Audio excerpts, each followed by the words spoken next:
At the October meeting, a homeowner asked Tracy why Landcare sent two invoices for the Stinknet removal of washes A, B, and C, and she responded by saying, quote, good question, unquote. Why would they invoice you again or us again? Good question. Next question. Oh, we're not going to try to answer that. You didn't answer it. You didn't answer that, Tracy.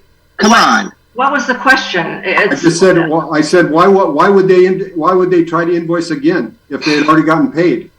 They did get paid. Okay, they got paid. Why would they invoice us again for $23,890, I believe? I'm not a mind reader. I don't know. They shouldn't have. Which washes did you originally put in a Stinknet removal proposal for?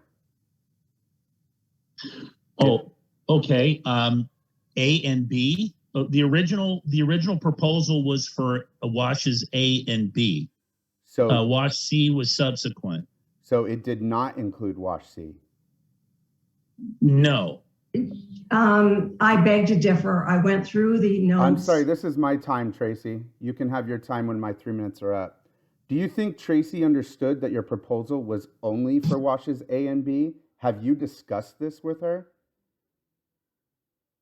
Well, yeah, we had a discussion. I mean, it's pretty evident that the original understanding was, and that was how my company invoiced, was for the first piece of work was for A and B, and then the subsequent invoice was for wash C, because while wash C, it was less real estate, it was wider and much more infested than with Stinknet than A and B. That was the whole nature of the misunderstanding on the invoices, is my perception and Tracy's perceptions were not aligned. And so when did you discuss this with Tracy? Well, okay. Well, I'm being put to a decision point here. I'll be frank. I was asked to keep the conversation or the meeting in confidence, but I'm faced with either being dishonest and lying or disclosing this meeting that I said we would keep in confidence. I had a conversation with Tracy about this in person once we became aware of it from that there was a problem with the audit. Well, where did this meeting take place? At Tracy's home. Wow. Who else was at this meeting? Were any other board members at this meeting? Just your treasurer, Nick. Interesting. Did you feel compelled to refund the money to maintain your contract with Tatum Highlands? Well, that mostly came from me. Compelled is a strong word, honestly. I didn't see any other way through it. I mean, literally, given the fact that what was going on with the AAA situation, and actually, to be frank, when Tracy and I were talking, we actually alluded to, given the fact that AAA and that misunderstanding, then it was just going to be Landcare was just going to be right in that same dilemma with, and quite frankly, be yet another unscrupulous landscaper that is trying to take advantage of Tatum Highlands. And obviously that's not true, but what is true and what appears to be evident are sometimes two different things. Perceptions are important. I mean, you folks didn't really know me very well, know who I am as a human being. So I actually was the one that volunteered to refund the money because I didn't see any other option. If I was going to continue to have a relationship with your HOA, I couldn't do it with this black cloud hanging over my head. As a matter of fact, I think if Tracy might recall, that black cloud hanging over my head was the exact vernacular that I used. And she agreed. She felt it was the right thing to do and didn't see any other alternative either, quite frankly. And last question. Tracy has alleged a conspiracy between AAM and Landcare to allegedly embezzle funds. Did you have Wait a any, minute. What? Did you have any conversations with Adam prior to the Stinknet invoices being paid? No, but that statement is highly upsetting to me, and I'll that's something that's very difficult for me to hear. Wow. Well, I'll go past that for the moment. To be clear, I hadn't had a conversation with Adam Cusimano from AAM. I hadn't met him. I hadn't spoken to him. I didn't know him. I had not had a single conversation or email with Adam prior to the completion of that work. It just didn't happen. And quite frankly, that's an offensive thing for anybody to allege. Adam's a good man. And my brief dealings with him were very positive. I never had a problem with him. He never had his hand out, and I don't play that game.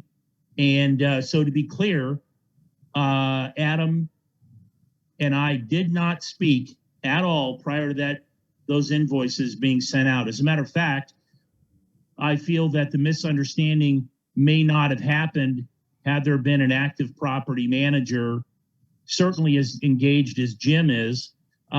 This probably wouldn't have happened. But I want to say one thing. Ultimately, I share responsibility in this, and I told Tracy this in our meeting.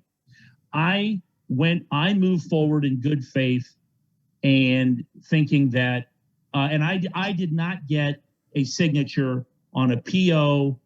I learned an expensive lesson that I can't prove. Obviously my invoices were two separate dates. The one phase of work was done, that was invoiced. Then the other phase of work was done, and then it was invoiced. They're close in amounts, but they're slightly different invoice numbers. But the point is it's I know what I thought. Clearly there was a misunderstanding, but again, I didn't see any other reason, any other way out other than refunding the money, regardless whether I was happy about it or not. I mean, I lost money. But I learned an expensive lesson about always get a signature. Okay, thank you guys. We're gonna move on. Well, I just want to say, for me, I feel for Tim and for Landcare. Tim, I don't know you. I have texted with you previously, letting you know that I thought you guys were doing a good job. Do you feel you're owed this money that you were somewhat pressured to return? How do you feel about that? Well, I'll be frank. I'm not thrilled about it, and let me put it this way: we did the work. We ended up losing money on the transaction. I felt my bid was competitive. I mean, I don't know exactly what the other bids were, but I do know that our pricing is pretty competitive, and I don't hold any animus for doing that. I do want it to be very clear that I absolutely did that as a function of maintaining a relationship with your HOA. That was the message I wanted to send, that I was interested in an ongoing relationship. But yeah, it stings a little bit, truthfully. I find it very offensive that there was a meeting at Tracy's home, and we've talked about secret meetings, which was one of the things that I've talked about in the meeting minutes before, is we never know what happens at these secret meetings. There's been 3 or 4, all kinds of things go on. There's supposed to be transparency, and now we find out there's a vendor going to someone's home with the treasurer and the president. That's a little much for me. To be clear, I was not treasurer at the time, just to be very clear. Were you on the board, Nick? In some form of, yes, okay. I mean, do we normally have meetings at people's homes with 2 board members and a vendor? Sounds strange, but I'm done. And how about, Nick, that you didn't speak up in the October meeting when this was discussed, and she said, "Oh, I have no idea why he sent that second bill." Nick, you knew it, you were complicit, and you should resign.